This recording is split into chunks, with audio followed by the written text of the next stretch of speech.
గత నెల రోజులుగా కొత్త ప్రభుత్వం ఏదైతే వచ్చిందో మరి అధికారం కోసమేమో అడ్డగోలుగా హామీలు ఇచ్చినారు. నోటికొచ్చిన హామీలు 420 హామీలు, ఒకటి రెండు కాదు, 420 420 హామీలు, బ్రహ్మాండమైన హామీలు, ఒకటి రెండు కాదు ఇచ్చి ఆల్రెడీ ఎత్తగొట్టే పని మొదలు పెట్టినారు. మీరు చూస్తూ ఉన్నారు. ఎన్నికల వాగ్దానాలను నీటిలో కలపడానికి శ్వేతపత్రాల పేట డైవర్షన్ డ్రామాలు, ల్యాండ్ క్రూజర్లు అని చెప్పి ఒక కథలు పుట్టించి అదేదో కేసీఆర్ గారు సొంతానికి కొనుక్కొని దాచిపెట్టినట్టు ప్రభుత్వానికి, ఇక్కడ ఉండే పనిచేసే మంత్రులకి, ఇక్కడ ఉండే వారి భద్రత కోసం తెచ్చి విజయవాడలో వాటికి బుల్లెట్ ప్రూఫ్ అద్దాలు దొడికిచ్చి దాన్ని పంపితే అదేదో విజయవాడలో దాచిపెట్టిండు అని మాట సిల్లిగా మాట్లాడడం. ఇంత దిగజారుడు రాజకీయాలు ఏవైతున్నాయో ఇవన్నీ ప్రజలు గమనిస్తూ ఉన్నారు. ఇవి కేవలం వాళ్ళు ఇచ్చిన 420 హామీలను ఎగేసేటందుకే ఈ డైవర్షన్ డ్రామాలు ఆడుతున్నారని తెలంగాణ ప్రజలు పూర్తి స్థాయిలో ఇవాళ అభిప్రాయం కూడా వస్తూ ఉన్నారు. నిజానికి తెలంగాణ రాష్ట్రం సాధించిన విజయాలన్నింటినీ వైఫల్యాలుగా చిత్రీకరించి కాళేశ్వరం లాంటి ప్రాజెక్టుని కూడా బదనాం చేసే ఒక చిల్లర ప్రయత్నం రెండు జాతీయ పార్టీలు కూడా చేస్తూ ఉన్నాయి. ఇవాళ కాళేశ్వరం లాంటి ప్రాజెక్టు ద్వారా సాగులోకి వచ్చిన ఆయకట్టును కానీ, తెలంగాణ రాష్ట్రంలో ఇబ్బడి ముబ్బడిగా పెరిగిన వ్యవసాయ ఉత్పత్తులను కానీ, జరిగిన వ్యవసాయ విస్తరణను కానీ ఇవేవి జరగనట్టు, ఇదేదో అభూత కల్పన అన్నట్టు, మొన్న పోయిన యాసంగిలో 3.5 కోట్ల మెట్రిక్ టన్నుల వరిధాన్యం ఉత్పత్తి అయితే అది కూడా జరగలేదన్నట్టు ఏదైతే చిత్రీకరించే ప్రయత్నం చేస్తూ ఉన్నారో ఇది కేవలం కేసీఆర్ గారి మీద, బీఆర్ఎస్ మీద ఉన్న కోపాన్ని తెలంగాణ ఒక విఫల ప్రయోగంగా, విఫల రాష్ట్రంగా చిత్రీకరించే విధంగా మరి వాళ్ళు ఏదైతే ప్రయత్నం చేస్తూ ఉన్నారో ఇది రాష్ట్రానికి మంచిది కాదు. ఇలాంటి దివాలాకోర రాజకీయం ఎవరికి కూడా మంచిది కాదు.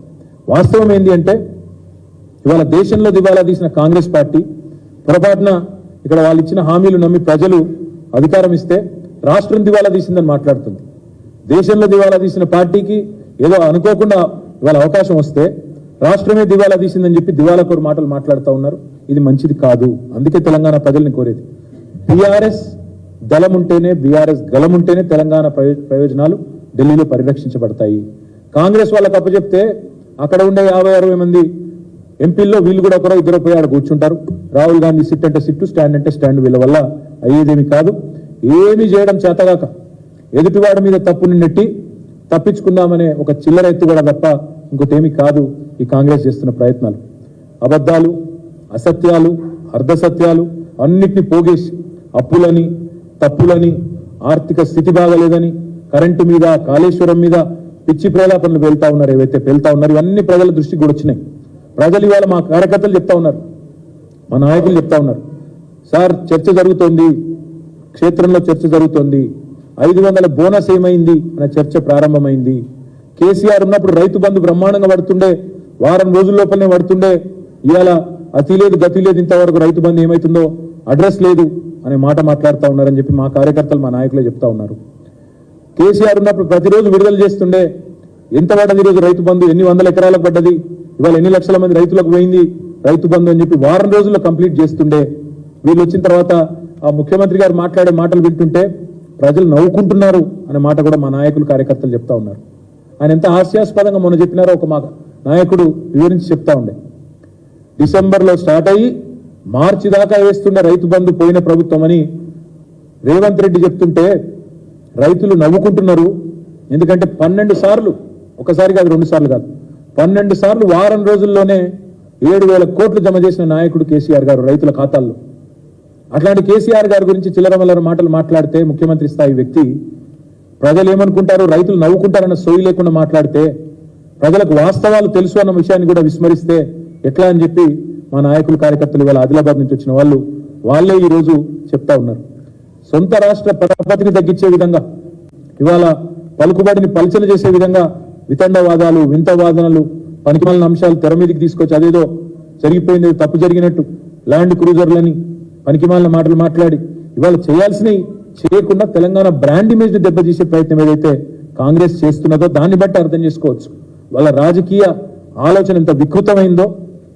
అవసరమైతే స్వప్రయోజనాల కోసం, రాజకీయ ప్రయోజనం కోసం తెలంగాణ బ్రాండ్ ఇమేజ్ ని కూడా దెబ్బతీసే ప్రయత్నం ఏదైతే వాళ్ళు చేస్తున్నారో, వాళ్ళు ఒకటే అనుకుంటున్నారు కాంగ్రెస్ వాళ్ళు, అబద్ధాలనే అస్త్రంగా వాడుకుని ఎన్నికలు గెలిచినాం, మళ్ళీ అదే అబద్ధాలతో డైవర్షన్ టాక్టిక్స్ తో పరిపాలన కూడా నెట్టుకొస్తాం, ప్రజలు మర్చిపోతారేమో అనుకుంటున్నారు.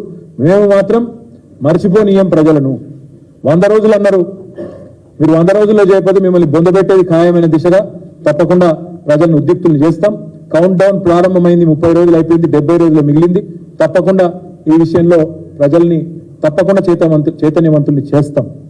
ఒక అబద్ధాన్ని 100 సార్లు చెప్పి నిజమని తిమ్మిని బొమ్మిని చేసే ప్రయత్నం ఏదైతే చేసి మరి ఫేక్ ప్రాపగండాతో సఫలమైనరో ఎలక్షన్లలో, దాని పరిపాలనలో కూడా ప్రయోగించే ప్రయత్నం చేస్తా ఉన్నారు. తప్పకుండా దాన్ని తిప్పికొడతాం. అధికారం పోయిందనేటువంటి అక్కస్తోటి అసహనంతో కూడినటువంటి దుష్ప్రచారానికి ఈ బీఆర్ఎస్ పార్టీ ఒడిగట్టిందని చెప్పడానికి మాకు ఎలాంటి సందేహం లేదు. ఎందుకంటే ఇందాక మా పెద్దలు శ్రీధర్ బాబు గారు చెప్పినట్టుగా వారు అసెంబ్లీ సమావేశాన్ని ఏర్పాటు చేయడానికే 36 రోజులు టైం తీసుకున్నటువంటి గనులు వాళ్ళు. కానీ గడీల పాలన కాదు, గల్లీ బిడ్డల పాలన కావాలని, గల్లీ బిడ్డలకు అందుబాటులో ఉండే పాలన కావాలని కాంగ్రెస్ పార్టీ ప్రజాపాలన ఏర్పాటు చేస్తే తట్టుకోలేక, ప్రజల నుంచి వచ్చేటువంటి స్పందన చూసి ఓర్వలేక ఇలాంటి దుష్ప్రచారాలకు ఒడిగట్టడం కరెక్ట్ కాదు. ఒకసారి ఆత్మ విమర్శ చేసుకోండి, ఆత్మ పరిశీలన చేసుకోండి అని ఈ సందర్భంగా ఈ బీఆర్ఎస్ కుటుంబ పాలన పార్టీకి తెలియజేస్తా ఉన్నాం. ఈరోజు అధికారంలోకి వచ్చిన వెనువెంటనే ఇచ్చినటువంటి హామీలలో మీరు కేవలం అసెంబ్లీ సమావేశము, ఎమ్మెల్యేల ప్రమాణ స్వీకారాలకే నెలలు టైం తీసుకున్నారు. మీ ఇష్టం అనుకున్నారు. ఈ రాజ్యము ఒక ప్రజాస్వామ్యం లేదు, ఒక రాజ్యాంగం లేదు, ఏది లేదు. ఈ రాష్ట్రం మా ఎస్టేటు, మేముండే ఇల్లు మా గడీలు, మేము చెప్పినట్టుగా మీరు వినాలి అనేటువంటి దబాయింపు పాలన నుంచి ప్రజల దగ్గరికి పాలన పోయిన తర్వాత ప్రజలందరూ సంతోషంగా ఉన్నారు, కాంగ్రెస్ పార్టీ మీద విశ్వాసంతో ఉన్నారు, నమ్మకంతో ఉన్నారు. ఇచ్చిన ప్రతి హామీ అమలు చేస్తున్నటువంటి విశ్వాసము, ఆ యొక్క ధైర్యము ప్రజలలో ఉంది. కానీ ధైర్యం కోల్పోయింది ఎవరు అంటే ఈ బీఆర్ఎస్ పార్టీ వాళ్ళు. అధికారం లేకుండా బతకలేనటువంటి పరిస్థితి ఉంది. అహంకారము, అధికారము, పెత్తనము ఇవన్నీ కలగలిసినటువంటి నాయకత్వం, ఫ్యూడల్ నాయకత్వం వాళ్ళ యొక్క టీఆర్ఎస్ పార్టీ నాయకత్వం. ప్రజల నుంచి వచ్చేటువంటి స్పందన చూస్తే తట్టుకోలేకనే ఈరోజు దుష్ప్రచారం అనేటువంటి ఒక దారిని ఎంచుకొని మేము మంత్రులుగా ప్రమాణ స్వీకారం చేసింది 7వ తారీఖు నాడు. 9వ తారీఖు నుంచి మేము ఇచ్చిన ఒక్కొక్క హామీని అమలు చేస్తూ మిగతా హామీల కోసం దరఖాస్తులు తీసుకోవడం కోసం ప్రజాపాలన పెట్టడం జరిగింది. అంటే మేము 7వ తారీఖు నాడు ప్రమాణ స్వీకారం చేస్తే 9వ తారీఖు నాడే ఇంకెప్పుడు అమలు చేస్తారు అని మాట్లాడారు. 5 సంవత్సరాల క్రితము మరి ఏకకాలంలో రుణమాఫీ అని చెప్పి కనీసం ఎంత ఘోరంగా రైతులను ఇబ్బంది పెట్టిరో మర్చిపోయారా నేను అడుగుతున్నా. 10 సంవత్సరాల క్రితం మొట్టమొదటి హామీగా దళితుడే ముఖ్యమంత్రి అని చెప్పారు. 10 ఏళ్ళైనా కూడా మరి మీరు దానికి పూనుకోకుండా 3వసారి కూడా మీరే ముఖ్యమంత్రి కావాలని చేసినటువంటి ఈ మోసం ప్రజలు మర్చిపోలేకనే అన్ని వర్గాల పార్టీ కాంగ్రెస్ పార్టీ అని కాంగ్రెస్ పార్టీకి అవకాశం ఇచ్చారు. 10 ఏళ్ళు దోచుకున్న దోపిడి దొంగలు మీరు అని ప్రజలు గ్రహించే, మీరు 420 అని ప్రజలకు తెలుసు కాబట్టే 2004 నుంచి 14 వరకు ప్రజా సంక్షేమాన్ని గుర్తుపెట్టుకున్న ప్రజలు తెలంగాణ ఇచ్చినటువంటి కాంగ్రెస్ పార్టీకి అవకాశం ఇచ్చారు. ఎందుకు తట్టుకోలేకపోతున్నారని మేము అడుగుతున్నాం.